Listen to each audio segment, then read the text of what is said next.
Muy buen lunes último día de agosto, de nuestro mes de aniversario. Estamos empezando, terminando agosto, nuestro mes de aniversario, y mañana empezando las fiestas patrias, aquí ya con mucha bandera. Y este equipo tan entusiasta en este mes de agosto, terminando, ¿cómo los ves? Bien entusiastas, ¿verdad? Sí, están los chavos ahí, muy bien, muy. Sí, Arturo Cervantes en controles, Telma Coronado como nuestra productora, Natalia los teléfonos, César Paz en asistente de producción, y yo, como todos los lunes, muy contenta de tener aquí al doctor Mario Alberto Aguilar. Bienvenido. Gracias, Pati, y pues viéndolos ahí todos energéticos a los muchachones, entonces dice uno, bueno, no hay que quedarse atrás, y entonces hay que entrar con energía, seguirle echando ganas con energía a esos temas que son fuertes. Vamos a tocar un tema, pero bueno, vamos a ponerlo en claro y a responder todas las dudas que haya acerca de este tema de esquizofrenia. Eso, precisamente vamos a hablar de esquizofrenia. Si tú tienes alguna duda, pues comunícate con nosotros, estamos aquí para ti en los teléfonos 3122-1190, 3647-1883, por internet en www.radiomujer.com.mx, por Facebook en inbox nos puedes mandar cualquier mensaje, además de a través de WhatsApp 333-822-3208. Estás platicando en familia en el 1040 de AM, en la zona metropolitana de Guadalajara, y en el 95.1 de FM, o donde quiera que estés, por internet, ya sabes, www.radiomujer.com.mx. Y entrando al tema, porque es un tema que hay muchos mitos, hay mucho susto, y creo que es una buena oportunidad de platicar en familia sobre la esquizofrenia, Mario, para poder aclarar, para también poder saber a dónde se puede dirigir, identificar cuando hay alguna persona que padezca este padecimiento. ¿Y qué te parece si empezamos a hablar primero qué es la esquizofrenia? Sí, efectivamente, Pati, es uno de los trastornos, más arquetípicos de la psiquiatría. Es uno de los trastornos más convertidos en mito, más hechos leyenda urbana, películas también, malentendidos, todos malentendidos desde un punto de vista de clínico, médico, psiquiátrico. Y bueno, también pues legendario en términos de quién tenía esquizofrenia, si se tenía o no se tenía. De hecho, además coloquialmente, pues la palabra esquizofrenia utilizada también peyorativamente en muchos contextos sociales, ¿no? Entonces, pues sí, efectivamente es un término, el término de esquizofrenia, que ha tenido múltiples usos actualmente también, y que también ha tenido significados diferentes. Vamos a los siguientes minutos, Pati, a ir definiendo qué es, por qué se da, cuáles son los síntomas y sobre todo qué se puede hacer hoy en día en este siglo XXI para ayudar a las personas que tienen esquizofrenia. 1895, 1890 se empezaba a estudiar en el área de la psiquiatría cuáles eran las personas que tenían un problema. Se sabía ya hasta esa fecha que los problemas mentales no eran ocasionados por causa divina, no eran diabólicas, ni eran por causas diabólicas, no eran poseídos del demonio. Fíjate, esta es otra de los mitos, ¿no? O sea, se hablaba de que los esquizofrénicos eran personas que estaban tomados por el demonio, que poseídos ahí, o por almas en pena también. 1890-95, por ahí, Emil Kraepelin, uno de los psiquiatras famosos, la separó de las enfermedades de la lepra, también estaban ahí metidos la lepra, de la homosexualidad, pensándose en aquella época que era una enfermedad. Hoy sabemos que la homosexualidad no es ninguna enfermedad. También estaba metida la esquizofrenia en los términos de la epilepsia, se confundían, era todo un mix ahí de enfermedades que no se entendían, entre ellas. O sea, lo que no se entendiera era todo lo que se ponía en una bolsa ahí de cosas no entendidas. Las epilepsias, en ese tiempo tampoco se conocían, ni las causas. De hecho, era fácil también pensar que los epilépticos eran poseídos por el demonio y por las almas en pena y por mensajes de ultratumba. Este psiquiatra, a diferencia de los neurólogos y de los médicos de esa época, entonces le señaló que la esquizofrenia, le empezó a poner el nombre de, no se conocía, se veían personas psicóticas y entonces con psicosis, es decir, fuera de la normal, vamos a ponerlo fuera del contexto de la media normativa de conducta, y entonces le llamó demencia precoz, para diferenciarla de cualquier otra patología y también diferenciarla de que finalmente en aquella época quienes se llegaban a viejos, y llegar a viejo en aquella época era los 45, 60 años, 75, ¡qué barbaridad! Y muchos llegaban con demencia senil, lo que hoy conocemos como Alzheimer, o una demencia degenerativa por la edad, pero en aquel tiempo también eran muchos casos de demencia por sífilis. La sífilis, una de las grandes enfermedades que devastaban pues a la población, que tenían 4 estadios, en el cuarto eran la demencia. Entonces, bueno, había personas que tenían demencia porque en la juventud habían tenido sífilis. Esto desapareció a partir del 36, cuando se descubren los antibióticos y la penicilina llega y se aplica, y entonces la penicilina acaba con un montón de enfermedades infecciosas, entre ellas la sífilis. Pero estamos hablando de 1890 y tantos. Entonces se le llama demencia precoz a esa alteración de la conducta humana en donde la persona se pone extraña, pierde contacto con la realidad, deja de ser él, se pone tal vez violenta, tal vez indiferente, tal vez apartada, pero no era ni ninguna otra, ni era epilepsia, ni era enfermedad bipolar, o se llamaba en aquel tiempo enfermedad maníaco-depresiva, no era eso. No era ningún otro trastorno, no era demencia por sífilis, se le llamó demencia precoz, y entre 1895 a 1915 evolucionó rápido la terminología y los estudios para conceptualizar las enfermedades mentales, y entonces Eugene Bleuler le tomó los casos, y entonces fue quien le llamó, bueno, es que esto parece como que la mente se divide, hay una división de la parte sana del individuo y entonces se convierte en alguien que está muy enfermo, y le llamó esquizofrenia, como el nombre que significa escisión de la personalidad o ruptura de la personalidad, y a partir de ahí creo que fue muy afortunado el término, y entonces, bueno, conocemos a este grupo de enfermedades como las esquizofrenias o la esquizofrenia, y ahora queda muy claro la esquizofrenia como un trastorno en donde lo que se da es la escisión de la mente, la escisión de la conducta humana. De la realidad, de la no realidad. Así es, la separación del individuo humano de la realidad, de la no realidad. Y viene todo entonces el proceso de entender qué es esta parte de la esquizofrenia.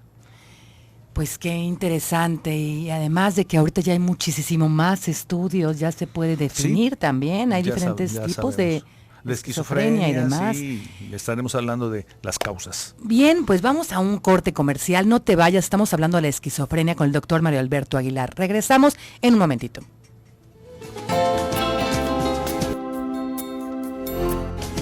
Ya estamos de regreso, 4:20 de la tarde, estás en el 1040 de AM, aquí en la zona metropolitana de Guadalajara, o por el 95.1 de FM en Austin, Texas, o por internet. O por internet, todo el mundo. Sí, Estamos hablando de la esquizofrenia con el doctor Mario Alberto Aguilar. Comunícate con nosotros, 3122-1190, 3647-1883 por WhatsApp, 333-822-3208. Y pues, tenemos una pregunta. Sí, claro. Sí, dice Diana Torres. Si la disanatomía la puede ver un psiquiatra, ¿o qué doctor la ve? ¿Qué doctor la ve? Bueno, aquí dice sí, es disautonomía. Bueno, Diana, la pregunta es interesante. El problema de la disautonomía es una enfermedad que involucra primero el sistema nervioso neurovegetativo o autónomo. Tenemos dos tipos de... Nuestro sistema nervioso tiene dos tipos de funciones, las autonómicas, que son las que no dependen de nuestra voluntad, y las que dependen de nuestra voluntad, que sería el sistema nervioso central, en donde nos movemos a donde queremos, pensamos, sentimos, aunque sentir no necesariamente significa nuestra voluntad, pero tenemos ganas de llorar y a veces podemos aguantarnos. Pero el sistema nervioso autónomo es el sistema que nos permite los mecanismos autonómicos, vaya, ese es el nombre, autonómicos o autónomos, para poder vivir. Por ejemplo, respirar no depende de nosotros. Aunque nosotros podemos inhibir la respiración en este momento, podemos aguantar un minuto y medio, si más, tener mucha capacidad pulmonar, y luego ya no, fácil, inmediatamente empezamos a respirar. La temperatura, los movimientos peristálticos, el sudor, la piloerección, es decir, que se nos pongan así paraditos los vellos. La piel chinita. La piel chinita, por ejemplo. Entonces, todos esos son elementos, mareos, náuseas, que son elementos que son gobernados por el sistema autónomo, sistema nervioso autónomo. Si usted nos dice una disautonomía, entonces tendríamos que diferenciar entre la enfermedad que es producida por la alteración de este grupo de nervios que le dije, son 12 pares craneales los que básicamente van a estar ahí, por ejemplo, en el trigémino, me viene a la mente, y son manejados por el sistema autónomo, y cuando se altera pueden producir, pues mareo, náuseas, taquicardia, y entonces hay que ir al neurólogo para que haga un estudio electroencefalográfico, puede hacer una resonancia magnética, y generalmente si es un problema disautonómico, es decir, de esta área cerebral, entonces va a salir alguna alteración del electroencefalograma, o va a salir también en la resonancia magnética pues alguna alteración, como puede ser un quiste en el cerebro, puede ser una malformación vascular en el cerebro, puede ser una obstrucción un poco diferente en el cerebro, y entonces es la causa, y el neurólogo tendrá que atenderlo, es el médico. Si se encuentra que el electroencefalograma está normal, que no tiene la resonancia, que la resonancia magnética está normal, entonces habría que pensar en que el problema no es de origen autonómico o del sistema nervioso autónomo, sino que es una entidad médica psiquiátrica que se llama trastorno conversivo o trastorno disociativo. De hecho, hay que proponérselo a esta Telma, porque este problema, fíjate que es frecuente y es mal entendido. Es frecuente y es mal entendido. ¿Y cuáles son los síntomas? Del problema disociativo. Es decir, la persona se disocia, tiene un comportamiento raro, extraño, no está psicótica. No es esquizofrénico. No es esquizofrenia, no tiene ninguna otra psicosis, no tiene en los estudios nada anormal, pero tiene un componente en donde parece que deja de ser mismo, y está ocasionado por trastorno por angustia. Entonces resulta interesante. Pero aquí, para contestarle, Diana, vaya con un neurólogo. Si le va a tomar sus estudios. Si sale normales, necesita ir con un psiquiatra. Si sale alterado, entonces, ese es el área de la neurología. Uh-huh. Bien. Y continuamos con el tema de esquizofrenia. Sí, continuamos. Ok, entonces. Me dices que hay varios casos. Hay varias diferencias de la esquizofrenia. Vamos a poner que hay diferentes incisos de la esquizofrenia. Pero básicamente vamos a decir que la esquizofrenia es la enfermedad mediante la cual la persona deja de estar en la realidad. Deja de ser ella, es una persona que le pasa la enfermedad en donde es involuntario, a diferencia de esto que señalábamos del problema de trastorno disociativo. El problema de la esquizofrenia es que pues es una enfermedad crónica, es una enfermedad desorganizadora. Desafortunadamente el 1% de la población tiene esquizofrenia, es una enfermedad, pues sí, galopante. ¿Se nace y luego se detona? Se nace con esquizofrenia. Hoy hay 43 genes que son los que están identificados, que van en su expresión pues inadecuada. ¿Los genes qué son? Los genes son lo que hace que usted, que nos esté escuchando, tenga manos grandes o manos chicas, tenga ojos verdes, ojos color café, tenga pelo negro, pelo rubio, tenga piel morena, piel blanca, tengamos estatura alta o estatura bajita, pies largos, pies cortos, bueno, todo lo que somos por fuera y por dentro está determinado por nuestro sistema genético, los genes. Eso es lo que hace que seamos quienes somos, en lo emocional, en lo sentimental, en lo neurológico y en lo físico. Sucede que para cada una de las cosas que nuestro organismo hace y somos, se necesita un gen. Para que nosotros podamos pensar adecuadamente, se necesitan genes. Para que podamos pensar y no tener esquizofrenia, se necesita que 43 genes que ya están identificados estén funcionando bien. Okay. En general, los genes que en este momento son más estudiados son los genes que producen los facilitadores para que se produzca dopamina.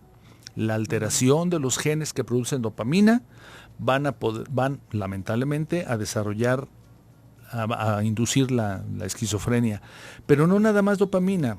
Estoy comentando que hay 43 genes, entre otros, importante uno que se llama, tiene un nombre rarón, NMDA, N-metil de aspartato, que es una sustancia que también hace posible que podamos tener un funcionamiento adecuado emocional.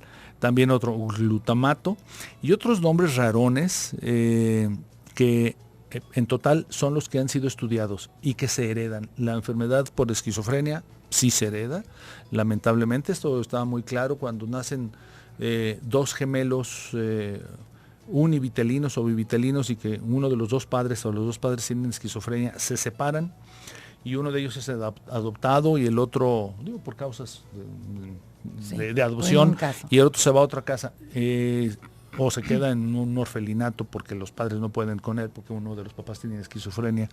Entonces los dos pueden desarrollar esquizofrenia aunque uno de los hijos adoptados llegue a una familia normal, sana, generalmente suficientemente sana. Es genético. Y bueno, ya estaré diciendo cuáles son las causas, pero en este momento vale la pena que señalemos que es una enfermedad discapacitante, es una enfermedad que se presenta generalmente, como bien nos dice Telma en la cápsula, en la adolescencia. Se presenta más pronto en hombres que en mujeres. Pero ya se tenía. ¿Se presenta por alguna situación de estrés? Los factores detonantes generalmente son situaciones de estrés. Pero ya estaba. Pero se nace con el gen. Es decir, se nace con alguna de las alteraciones de los 43 genes que están documentados, ¿no? ¿Y los hombres le aparecen? Más pronto, o sea, se presenta uno a uno, la incidencia por sexo es igual en hombres que en mujeres, pero curiosamente en hombres se presenta entre los 15 y los 25 años, en mujeres entre los 20 y los 30 años. Okay. Pero más pronto pues en hombres que en mujeres, pero sí es la incidencia 1 a 1. Bien, estamos hablando de la esquizofrenia con el doctor Mario Alberto Aguilar. Comunícate con nosotros, estamos aquí para ti. Vamos a un corte comercial y regresamos en un momentito.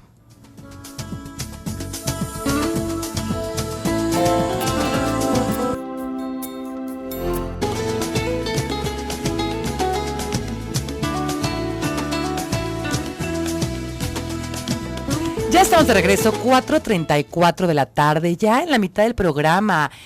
Qué rápido se pasa con el doctor Mario Alberto Aguilar. Tenemos preguntas aquí. Angie, ¿cómo estás, Angie de la Torre? Como siempre, pasando lista, me da gusto. Nos dice, doctora, ¿cuándo dirá la ganadora del retiro? Ya la comenté. El nombre, si no mal recuerdo, es Alma Rico. Sí, de cualquier forma. En el programa de Magazine de Gloria Frías, el miércoles va a decir, o sea, está todavía una beca que la puedes participar en la rifa de la beca en el programa de Magazine de Gloria Frías de 2 a 3 de la tarde y el miércoles se dará a conocer a la ganadora. Sin embargo, aprovecho para invitarte. El día de mañana a las 7 de la noche tengo taller de constelaciones familiares. La entrada es gratuita para asistir al taller. Si quieres, comunícate al 3629-8780. También Angie dice un abrazo grande. Doctora Patti, muy interesante lo que comenta el doctor Mario.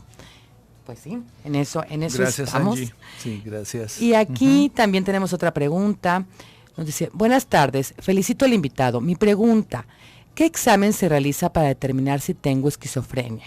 una tía abuela padeció de la enfermedad. ¿Tiene algún examen? Sí, es anónima. Gracias por la felicitación. Déjeme decirle que en este momento el diagnóstico es un diagnóstico clínico.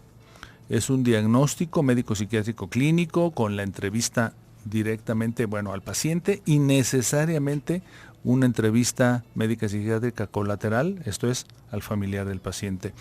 Hay algunas alteraciones. Entrevistas a dos personas. Sí, tiene al paciente que ser, y al okay. miembro de la familia, tiene que ser. Tiene que ser porque si no, no nos van a poder decir, estamos hablando de que es alguien que tiene psicosis. Hay unos encuentros neuroanatómicos, pero no están caracterizados como que este encuentro en la resonancia magnética igual a esquizofrenia. Hay una dilatación ventricular de la corteza prefrontal y hay una disminución del hipocampo y del tálamo en algunas personas. Estos son encuentros que se han hecho post-mortem y no se han podido validar en todas las personas con esquizofrenia. Por lo tanto, como no son estudios de por lo menos el 90%, entonces no es en este momento el diagnóstico auxiliado por exámenes laboratoriales. Tiene que ser un examen de alguien que sepa, que es el psiquiatra, y que haga una exploración médica psiquiátrica a través del interrogatorio con la persona y necesariamente colateral con el familiar que vaya. Necesita ir un familiar. Y en este caso, que haya antecedentes, doctor, de que su tía abuela padeció esquizofrenia, ¿hay algo como para prevenirlo?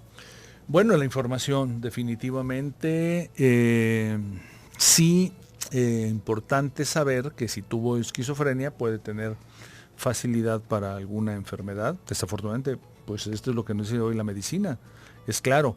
Pero si puede hay, estar en psicoterapia, sí, puede tener necesita una vida sana. tener clara la persona que tiene estos antecedentes genéticos y por lo tanto debe de buscar tener una vida emocionalmente tranquila o lo más tranquilamente posible.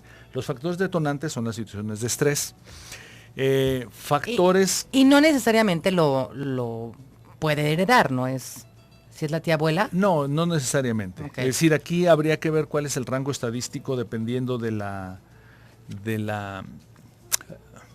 parentesco que se tenga. En forma importante, tratar de no tener una vida agitada, estresante, o sea, buscar una vida que no sea estresante, y esto, pues no es lo mismo trabajar de qué puede ser, no sé, en una vida donde haya mucho estrés. De policía, de mujer policía, por ejemplo, pues sí. Por ejemplo, o de guardia de seguridad, que son trabajos súper intensísimos, de mucho ajetreo emocional, de mucha angustia, pero también puede ser, un taxista, Pati, un piloto aviador, es decir, un piloto aviador tiene un montón de estrés, nada más con los cambios circadianos de sus horarios, ¿no? Es decir, sí buscar una actividad tranquila. En forma importante, no usar drogas. Hoy sabemos, entre ellas, no usar alcohol y no usar marihuana. 40% de las personas que usen marihuana van a tener alteraciones cognitivas y 40% pueden tener sintomatología de tipo esquizofrenia. Okay. Esto ya los estudios ya no lo dicen. Sí, o sea, sí hacen daño las drogas. Sí hacen daño las drogas. Y el otro día el programa que tuvimos que dice que la marihuana. Sí, la marihuana. Sí. De hecho, la marihuana está ahora catalogada como uno de los elementos detonadores. Si queremos pensar en los genes que lo detonan, la marihuana detona los genes. Y también, otra noticia, es importante esto como información. Los genes de enfermedad bipolar y los genes de esquizofrenia comparten código de expresividad. Por lo tanto, si se tiene familiares con antecedente de enfermedad bipolar o de esquizofrenia, entonces si se tienen factores detonantes, entonces puede ser que se presente o trastorno bipolar o esquizofrenia. Este es uno de los encuentros, importante para saberlo, importante entonces para cuidarse. Claro, como nos comenta. Una vida tranquila, en paz, una vida que no sea, bueno, no competitiva realmente. Entonces, si alguien tiene sus antecedentes, una vida más tranquila, no usar alcohol, no abusar del alcohol y no usar ningún tipo de drogas ni de bebidas energetizantes. Y bueno, pues en la medida que se pueda, ir de vez en vez a algún espacio terapéutico breve de 3 meses, si se vive muy estresante, o una checada cada año, si se tiene antecedentes de familiares con esquizofrenia, una vez al año o cada 2 años con el psiquiatra. Fíjate que esto es muy, muy importante. Yo empiezo a tener ya pacientes que tienen antecedentes de enfermedad de Alzheimer y de enfermedad bipolar y empiezan a ir a cuidarse. ¿Sí? Al consultorio. Es decir, nada, doctor, no me pasa nada. La realidad es que me queda, fíjese que yo tengo un familiar, un pariente directo que tiene enfermedad de Alzheimer y quiero saber cómo lo voy a prevenir. Fíjese que mi familia tiene enfermedad bipolar, pues está bipolar. Y qué quiero saber, qué maravilloso. Sí, es fabuloso porque, bueno, solamente así, haciéndonos autoconscientes de lo que recibimos de genes, pues también podemos, de genes enfermos, porque bueno, recibimos un montón de genes positivos, las personas, para vivir, para entender la vida. Bueno, cuando nos tocan también genes de estos, pues qué mejor que hacernos cargo de ello, ¿no? Ir a cuidarnos preventivamente. Sí, eso me gusta. Ya la idea también de la psicoterapia es preventiva. Yo tengo muchos pacientes que son universitarios, que van con la intención de prevenir y de fortalecerse. Fabuloso, Pati, porque estando en esta vida universitaria, el desvelo y el estrés es uno de los factores que pueden detonar genes que anden por ahí en la historia familiar, ¿no? Sí. Una de las cosas importantes que tenemos que hacer es preguntar siempre en una dirección lineal, horizontal, y sus papás, sus tíos, sus primos, sus abuelos. Sobre todo consanguíneos. Consanguíneos directos. Si tuvieron algún problema mental, algún problema de enfermedad bipolar o algún problema de esquizofrenia. Importante preguntarlo. Aquí nos comparte la persona anónima, era tío abuelo, y te da las gracias por la respuesta y que él ya murió. Bueno, pues, lamentablemente pues, pero el tío abuelo sí puede, aquí ya no es directo, pero sí podría haber los genes. Entonces hay que, la genética tiene, hoy que la medicina en general está pues avanzando en pasos gigantescos en la genética, pues la genética para eso nos sirve, para que podamos saber pues de qué tenían nuestros padres, nuestros abuelos en términos de enfermedad, y un sinnúmero de enfermedades en la medicina en general y ahora ya particularmente la psiquiatría también, pueden empezar a identificarse ya en los genes. Entonces, bueno, es para que nos cuidemos. Claro. Creo que el objetivo de la medicina es preventiva. Aquí Ángela Torre, hay factores que desencadenan la enfermedad, ya lo platicamos, ¿verdad? Que es el estrés. El estrés, el abuso de alcohol, el uso de drogas, el uso de cannabis, una vida social, angustiante, sí, una vida angustiante, Pati, puede detonar los genes que se traigan de esquizofrenia. Y fíjate que un fenómeno que, pues también es cierto, está presente ahora, el fenómeno de la inmigración. La inmigración se convierte en un riesgo en un 40% para esquizofrenia. Claro, es mucho dolor dejar la tierra y demás. Estamos hablando de la esquizofrenia con el doctor Mario Alberto Aguilar. Vamos a un corte comercial y regresamos de volada, no te vayas.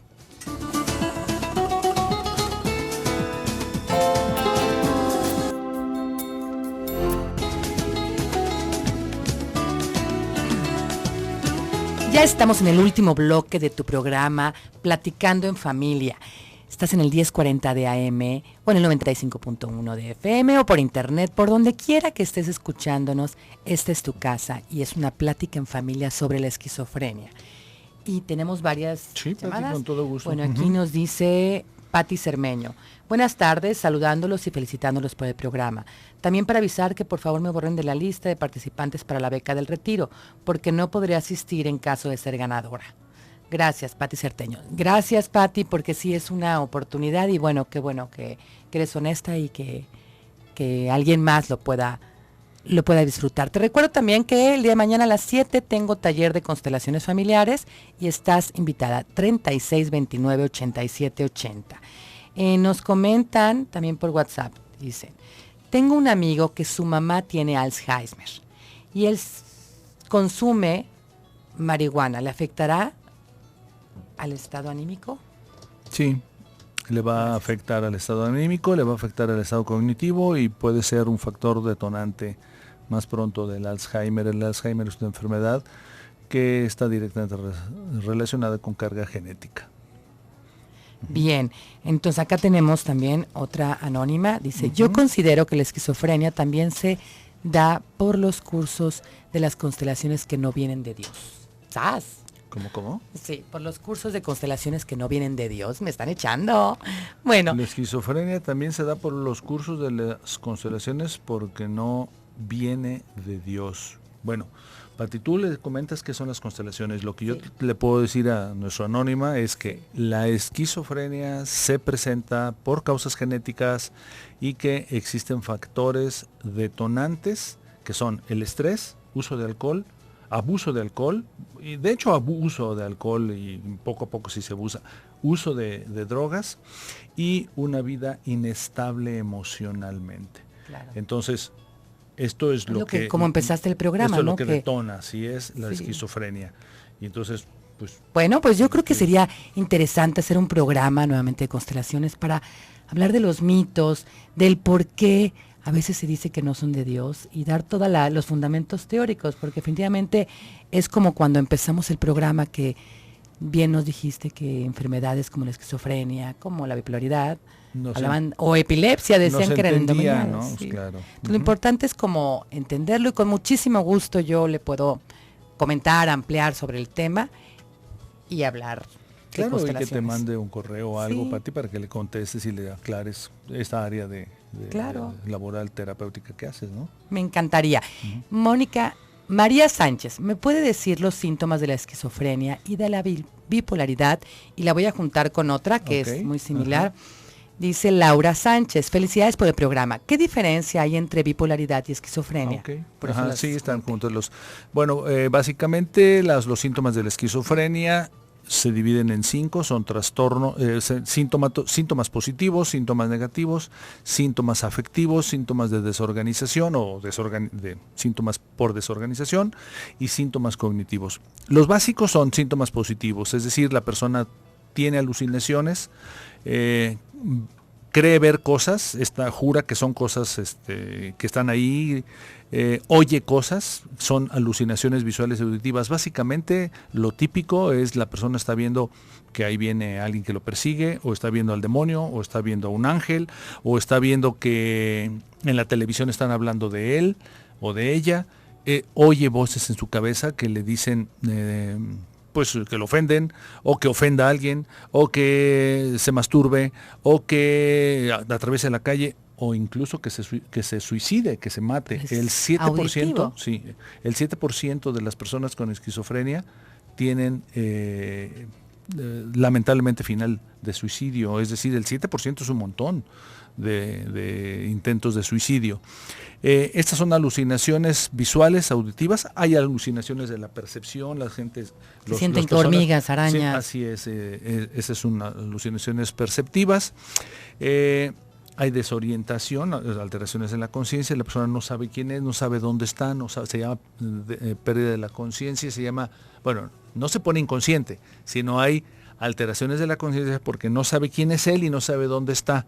Entonces se llama despersonalización, no sabe quién es, dice que es Dios, que puede ser un emisario de Dios, de Jesucristo, del diablo, de alguien famoso, o no sabe dónde está, desrealización se llama, y entonces puede ser que está en casa, pero dice que está en una cueva, que está en el infierno, que está en el cielo, que está en el nirvana, es decir, todo esto puede estar diciendo porque son alteraciones de la conciencia, y del juicio. Este es el delirio, cuando hay trastornos delirantes en los términos de los síntomas positivos. Síntomas negativos cuando la persona está callada, apartada, aislada, con una indiferencia completa, no habla, no dice. Síntomas afectivos cuando hay o depresión o irritabilidad, o esto que se llama el aplanamiento afectivo. Síntomas desorganizadores es cuando la persona tiene conductas que no tienen ningún objetivo y que a ojos de todos los demás no tienen ningún sentido, y la persona le da un contexto delirante y un sentido delirante. Todo esto es de la esquizofrenia. Todo eso es de la esquizofrenia. Y los síntomas cognitivos, en donde la persona hace cosas pues como si fueran tontas, ridículas, absurdas, cognitivas, porque no tienen un sentido cognitivo, ¿no? Algo que parece absurdo, ¿no? Ok, esos serían los síntomas de la esquizofrenia. La enfermedad bipolar son claramente, y en pocas palabras, la persona puede estar así como le estoy comentando, pero en términos de agitación o de violencia o de agresión, y al día siguiente, a los 3 días o a la semana, en un contexto depresivo completamente. Entonces, la oscilación entre entre vivencia depresiva y vivencia agitada o maníaca es el trastorno bipolar. La esquizofrenia es estas modalidades. Las más frecuentes son la paranoide, en donde la persona siente que lo persiguen, siente que hay enemigos, siente que lo van a matar. La esquizofrenia hebefrénica, en donde la modalidad es la desorganizadora, y es desafortunadamente pues todos estos vagabundos que andan en las carreteras, generalmente tienen esquizofrenia hebefrénica o esquizofrenia simple, en donde hay una puerilidad, una vida ilógicamente sin sentido, que además la persona no lo puede explicar. La esquizofrenia catatónica, en donde la persona se queda paralizada en algún momento o sentada o viendo. Nos falta mucho del tema y nos quedan pocos minutos. Así es. Aquí mira, felicidades. Y la esquizofrenia esquizoafectiva, que también tiene otras modalidades y que bueno, podemos tomarla de una por una, ¿no? Sí, porque aquí tenemos más preguntas. Felicidades por el tema. Una prima de mi esposo tiene esquizofrenia, pero sus padres no son esquizofrénicos. ¿A qué se debe? Debe de ver, si no ha usado drogas, o abusado de sustancias que como las que ya señalé, entonces es que alguno de los familiares tiene, no de los directos, pero sí trae por ahí el gen y entonces lo va a tener. Acuérdense, son 43 genes los que pueden ser presentadores en su falla de la enfermedad esquizofrénica. Pues tenemos más preguntas, pero dame tus teléfonos. Ok, mi teléfono, Pati, con mucho gusto, 3615 7997 y 3615 7998. Aquí porque tengo dos juntas. Ajá. Anónimo, mi marido sufría de alucinaciones, se controló tomando risperidona, Sí. y topiramato. Uh-huh. Él no sabe para qué es este medicamento, por ninguna razón acepta que tiene el problema. ¿Esto se supera? En ocasiones me da miedo. Y acá tenemos otra de la risperidona también, en donde nos preguntan que le causó mareo y como la cabeza movida. La risperidona es uno de los medicamentos de nueva generación que sirve para esquizofrenia. En general, si está bien indicada, sí va a funcionar. Es el mareo que nos dice, pues debe de haber sido un efecto secundario, debe de haber sido por alguna otra medicación o simplemente por esto. Espérese unos días y se le va a quitar. La vida media de la risperidona son entre 5 y 9 horas y después de 4 días usted ya no tiene risperidona en sangre. Y la que nos comenta si esto se supera, que ya se está medicando el marido. La esquizofrenia, si es esquizofrenia, tiene que tener tratamiento para toda la vida. Ok. Si toma la medicina, si no usa alcohol ni usa drogas, si no se desvela, entonces lo más seguro es que va a tener una vida en principio estable, en segundo asintomática y tercero puede ser que pueda volver a ser funcional. Pues muchísimas gracias, se me fue como agua Sí, y preguntaron agua. muchísimo. Gracias a ti por estar aquí en Platicando en Familia. Quédate con Alex Sánchez en Tu Vida en Balance. Hasta mañana.